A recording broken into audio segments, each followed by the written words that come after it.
The release of Chapter 5 of Deltarune has given us a great new adventure, fun and fresh new gameplay unlike what we have seen in previous chapters, amazing characters, and an all-around good time. But another thing that has given us is a lore drop that we kind of already gotten to know since previous chapters, and with the recently posted newsletter from Toby Fox himself, stating that Chapter 6 is going to be having a release window by 2027, we have some time for speculation. And so before it comes out, I think that we already do indeed know what will happen in Chapter 6, and I've got some evidence to prove it, along with some other stuff that I think may be important for the lore. So, to you watching this video, please listen to my long tale, and let's discuss Deltarune. After a month of Chapter 5's release, we received a newsletter by Toby Fox on the Fangamer website. In it, we see some cool concept art of characters within the chapter, some old designs that resemble a little bit of a certain gemstones, and some music demos and gameplay demos. We also see Toby Fox saying that Chapter 5 will be the last fun chapter, as in Chapter 6 onward, we will be seeing the fruits of the setup that has been made so far, which could lead us to believe that it's going to get dark, possibly yet darker than what we have experienced so far in Chapter 4. And knowing that gives me a sense of dread, I'll be honest. It's also clarified that Chapter 6 would be released by itself, and that it would be a shorter, straightforward chapter, and that a lot of things would also not be as touched upon lore-wise, and that by Chapter 7, it'll be a big payoff to everything the story has built upon. And again, that gives me such a sense of dread that I'm sure even the community is left quaking in their boots. But one thing that is especially interesting here is how one thing in the story will be clarified whether we're ready or not. And I think I may just know what could happen in the chapter. So, spoilers ahead for the entirety of Deltarune, and I highly recommend that you play the game blind as it's such a fun experience. This may be a generational game, and the time that we have right now before Chapter 7 inevitably releases is ever nigher, and it's a special time because anything can happen before we get to know everything. So throughout the game's chapters, there are a lot of secret things that the player we can find, but among them are the optional secret bosses. Beating them gives the player these niche shadow crystals that we don't know what are used for yet. But speculation and words from the shopkeeper Sham could lead to them being shards of something that would be important in future chapters, considering how piecing it together can become a synthesis ingredient for the twisted sword, along with the weird route exclusive Thord ring. Whatever they're used for is another can of worms for another video, so if you want me to make more, hit that subscribe button and like the video to show your support. Anyhow, when fighting these secret bosses, we actually get some important information of what's to come from subtle mentions that'll be easy to miss unless you're looking into what they're saying. Take a little look-see at what Jevil says in Chapter 1 when you defeat him through fighting. Ha ha ha! What fun! You're fast, strong, but they are yet faster, yet stronger. The hand of the night is drifting forward. Soon, the queen returns, and hell's roar bubbles from the depths. Lightners, can you stop it? Wee-hee-hee! Either way, a mischief, a chaos! Lightners, from inside your little cell, take me and do your strongest. Now, in this dialogue, Jevil not only mentions what could possibly be the roaring, being hell's roar that bubbles from the depths, but also the queen. In Chapter 2, we meet Her Majesty in its respective Dark World. And in Chapter 2 as well, we fight Spamton Neo, and while fighting him, this little line of dialogue caught my eye when looking back. Chris, isn't this body just heavenly? 3 times the fire power, 2 times the water power, and best of all, flying heads. We'll turn those schmoes and Daves into rows and graves, those cathode screens into cathode screams. And sure enough, who we meet in Chapter 3 is none other than TV Time himself, Mr. Antenna. A cathode ray tube TV, which is what CRT stands for, by the way, which is neat, shows up in the Dark World in his respective chapter. Now here's where it gets interesting.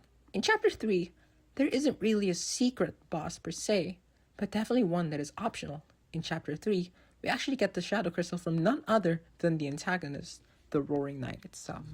The issue is, the Roaring Knight isn't a secret boss, but rather appears by the end of the chapter after slicing Antenna's arms. But when you reach S rank for the boards, It's possible to get into an exclusive room reserved only to those who have reached S rank, and from here, we can talk to Ram to start playing a game backstage. Here, we meet who the Deltarune wiki calls the Shadow Mantle Holder, but who the community calls Aram. And before we get to fight them, we see this. Chris. Oh, Chris. Is it fun, Chris? Playing around like this? That's why you're searching for them, aren't you? The shadow crystals. And the shadow mantle that I'm holding. Do you honestly think it'll get you what you want? No. Part of you is just enjoying this, isn't it?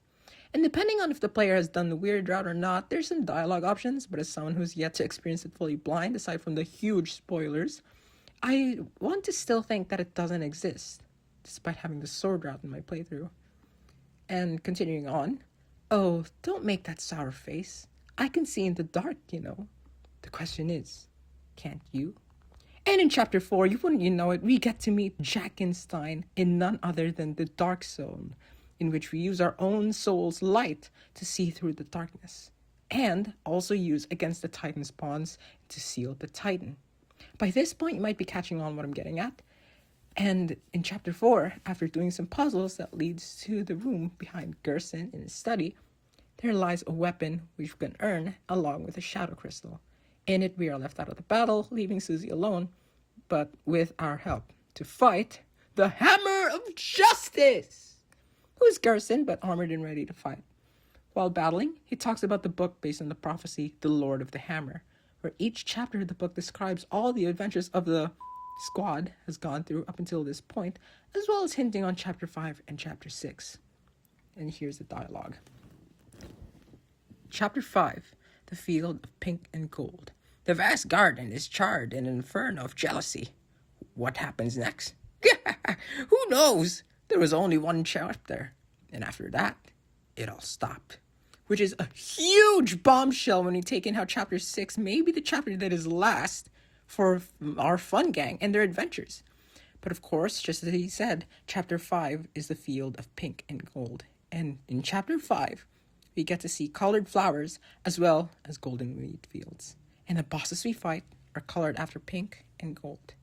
But a piece of the story here is interesting to consider. Quote, the vast garden is charred in an inferno of jealousy. And in Chapter 5, we get to see Ralsei, the ever-gentle, pacifistic, healing-focused Darkner, use a fire offensive spell against an incoming shuriken of all things, just after being jealous of Flowery by breaking the rules and defying the prophecy to some degree. This could lead us to believe that in the prophecy, Ralsei was supposed to burn down the entire field, which is another scary thing to think about, that Ralsei is stronger than we all originally thought, and his magic being something potentially dangerous. Even though it has been revealed, since the start, that possibly Ralsei might be able to use fire magic. But moving on from that, in Chapter 5, after collecting at least 10 pink coins and buying the mystery key and heading to a secret area, we arrive at a pink door in which we meet Pink, and after a bit of talking and misunderstanding, a fight ensues. Through the battle, we see how Pink's body and her own conscious thoughts are acting independently from one another, yet need each other to survive, as seen when the ghost lightner inhabiting splits from the body of the Mew Mew figurine that come to life in the dark world that breaks down when they're separated. To me, this could reflect how Chris and the soul, which is us, the player, depends on each other to survive.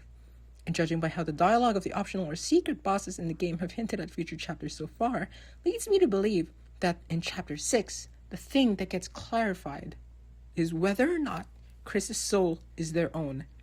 And possibly, no, I'm not mentioning that. So far, when a theory that involves it just seems unlikely, as it eventually leads to him. I have a feeling that he wouldn't show himself. After all, Chapter 6 in the Weird Route is skipped, and we wouldn't see anything involving the Weird Route until Chapter 7 releases, which, considering the words, by 2028, Chapter 7, and therefore Chapter 7b, get released. I also believe that Ralsei, or at least some driving force, leads to an event in the chapter where the true nature about the soul gets revealed. After all, the true nature of the soul, ever since Undertale, has always been unknown. The only thing in it that The only thing about it that we know is that it is the culmination of our being, and that against specific magic like the barrier needs one human soul and a monster soul to get past. And another thing that I speculate is that we might become separated from Chris during the chapter, and we have to get back to them before they die and potentially learn more about the prophecy along the way. And another possibility is that we may fight Susie and Ralsei as a separated soul. But I don't know. There's just so many things that could be possible here, and seeing what Toby has been cooking up, our expectation seems to be wrong at every turn. I have hope nonetheless about what's going to happen in Chapter 6, and regardless of its length, would be something that is very, very interesting. So, what do you all think? Leave a comment down below on what you think might happen in Chapter 6, and let's discuss more about it. I'd love to hear your thoughts on this. You might get to see something crazy after all. So, thank you so much for watching, and maybe if I manage, I'll get to see you guys next time.